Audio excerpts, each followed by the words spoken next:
내 나이 14살. 도덕 수업 시간이었던가. 당시 50년 후의 나의 모습을 그리라는 말에 빈칸에 주저없이 천사를 그렸다. 60을 넘겼으면 올해도 살았지. 그만 살고 날개 달고 하늘나라로 가도 괜찮겠다 싶었다. 그 뒤로 한동안 나의 먼 미래는 늘 예순이 기점이었다. 생과 이별에도 아쉽지 않을 것 같은 나이다 싶을 만큼 그 나이는 먼 나중이라고 생각했는데 어느새 부모님의 나이가 그 기점을 향해 가고 있었다. 아빠는 작년에 환갑을 맞이했고 엄마는 내년이면 환갑을 맞는다. 쏜살같이 흐른 시간이 정말 순식간이다. 당시 나에게 60은 세상 부족할 것 없이 다 겪고도 넘치는 나이였는데 가까이서 지켜보니 꼭 그렇지도 않다. 살아온 경험치와 별개로 잠잠한 호수에 돌 던지듯 곳곳에 별일이 도사리는 곳이 삶이다 보니 나이값으로도 미래를 점칠 수 없음을 알았다. 간혹 비 오기 전부터 삭신이 쑤시는 일처럼 말로 설명할 수 없는 직감과 촉이 다가올 불행을 예방할 때도 있지만 대개 모든 일들은 도둑이 드는 것처럼 예고도 없이 찾아와 어른이 되어도 인생은 늘 낯선 것이 당연해 보인다. 내 나이 34, 60을 기점으로 겨우 반을 막 넘어서고 있는 지금, 다시 60이라는 숫자를 가만히 곱씹어 보니 그 나이가 그리 멀거나 많은 나이로 느껴지지도 않는다. 엄마는 여전히 봄만 되면 라일락 꽃향기를 맡으며 소녀처럼 웃는 얼굴로 오래전 추억을 바로 어젠 일처럼 말하고 아빠가 매일 저녁마다 반려견과 친구처럼 장난치며 노는 모습을 보고 있노라면 소년이 따로 없다. 누구나 꼬부랑 할아버지 할머니가 되는 줄만 알았던 그 60은 지금 내 눈에는 너무나도 청춘이다.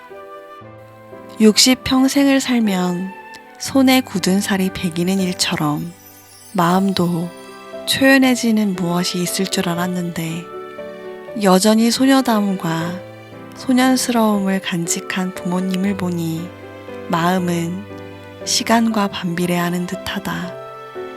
해마다 불어나는 나이값과 별개로 마음은 언제고 청춘으로 회귀할 준비가 되어 있다는 것을 그때는 몰랐다. 초등학교를 졸업하면 중학교에 진학하고 중학교를 졸업하면 고등학교에 진학하는 일처럼 나이도 시간이 가면 당연히 진급하는 학년 같은 것으로 이해했다. 초등학교 때는 사칙 연산을 익히고 중학교 때는 함수를 배우는 일처럼 어른이 되면 무엇이든 척척 해낼 수 있는 머리가 생기는 줄 알았다. 그러다 문득 어른이 된다는 것은 머리가 생기는 것이 아니라 엉덩이에 힘이 생기는 일이 아닐까 생각했다. 한결같이 우뚝 서서 제자리를 지키는 나무처럼 자기만의 영역을 만들거나 가족을 꾸리면서 자기 자리를 만들고 터를 잡은 그 자리에서 스스로 지켜야 할 것들을 위해 가만히 버티는 것.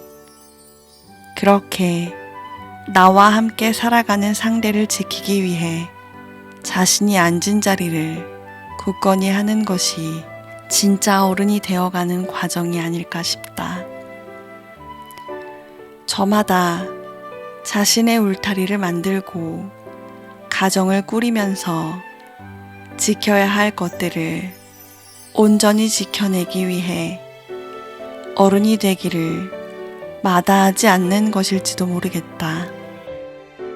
아마도 순식간에 철없는 어린 시절로 회귀할 수 있는 마음을 가졌음에도 불구하고 매 순간 수없이 인내하고 희생하고 절제하며 자기 울타리 안에 있는 대상을 위해 기꺼이 땀과 정성을 쏟는 일이야말로 어른이 되었다는 뜻이리라. 학창시절 내가 좋아하던 준비물 중 하나가 있다면 그것은 단연 컴퍼스였다.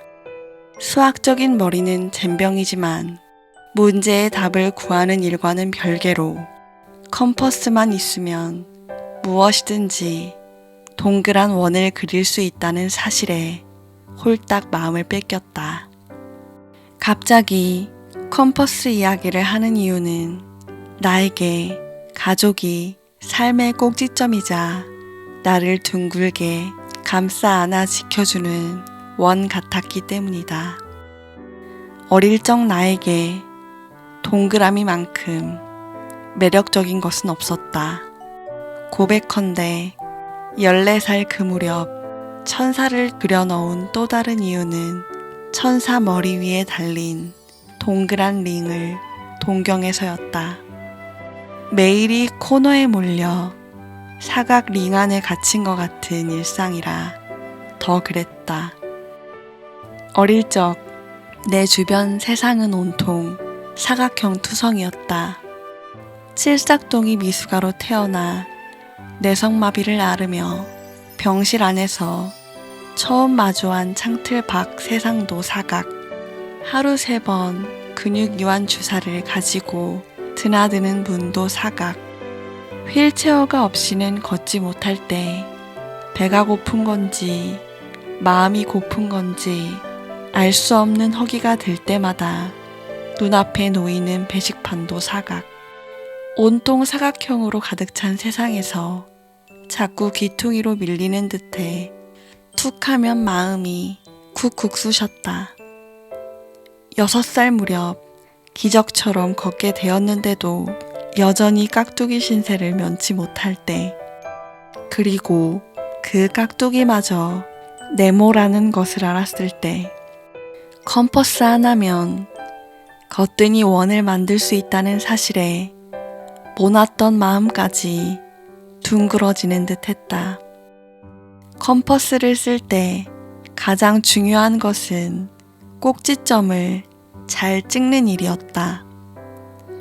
원의 중심이 되는 꼭지점을 찍어두고 흔들리지 않도록 주의를 기울이는 것, 삐뚤지 않게 그리겠다고 아귀에 힘을 주다가 종이에 구멍을 내는 일도 수두룩했다.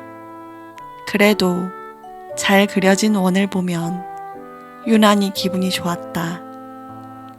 어디 하나 모난 구석 없이 매끈한 것도 어디든 마음껏 구를 수 있는 동그란 모양이라는 것마저도 그저 좋았다.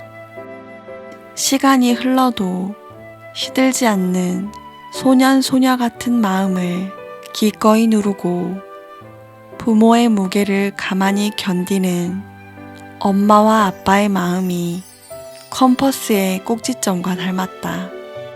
어쩌면 어른이 된다는 것은 스스로 털을 잡은 그 자리를 굳건히 지켜낼 수 있는 때를 맞이하는 일일지도 모른다. 누군가의 부모가 된다는 것은 비가 오나 눈이 오나 바람이 부나 아랑곳하지 않고 그 자리를 지켜내는 우직함으로 울타리 안에 함께하는 제 식구들을 보호하는 일과 같은 것일지도 모른다. 나이값을 한다는 것은 비단 숫자에 책임을 지는 것만이 아닌 지난 시간 동안 스스로 불려온 자기의 울타리를 더욱 견고히 하고 그 안에 있는 나의 소중한 것들을 지키기 위해 꼭지점을 찍어두는 일이라는 생각이 든다. 한번 뿌리 내리면 떠날 줄 모르는 나무처럼 서로 선자리가 주체할 수 없이 흔들려 넘어진다 하여도 자기 자리를 벗어나지 않고 늘 그 자리를 지키는 것.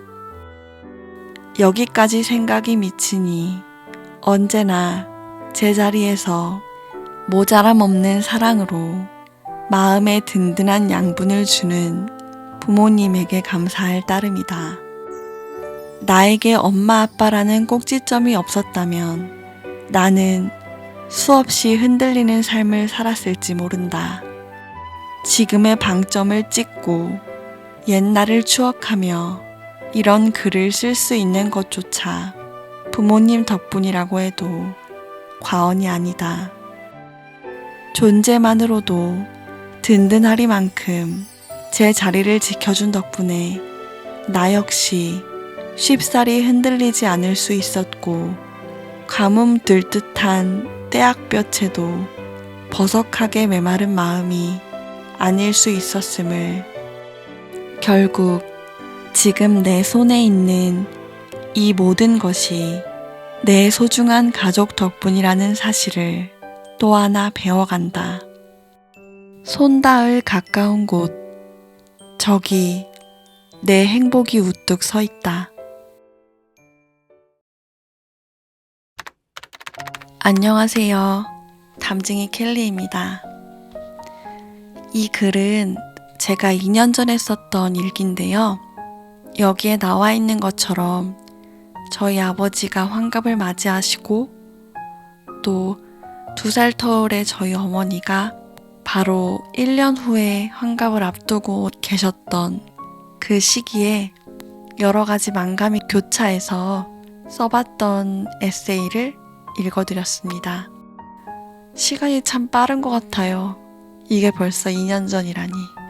여러분들은 당신의 50년 후를 그려주세요 라고 했을 때 어떤 모습을 그리셨나요? 혹시 저처럼 천사를 그리신 분이 계시다면 댓글 남겨주세요. 너무너무 반갑고 그리고 또 신기할 것 같습니다. 여러분들에게 여러분의 가족은 어떤 의미인가요? 오늘은 여러분의 가족에게 여러분의 마음을 전해보는 시간을 한번 가지면 어떨까요? 오늘도 제 글 들어주셔서 감사하고요. 제 글이 좋으셨다면 구독과 좋아요, 댓글, 알림 설정, 그리고 주변의 입소문까지 부탁드리겠습니다. 오늘도 좋은 하루 되세요. 감사합니다.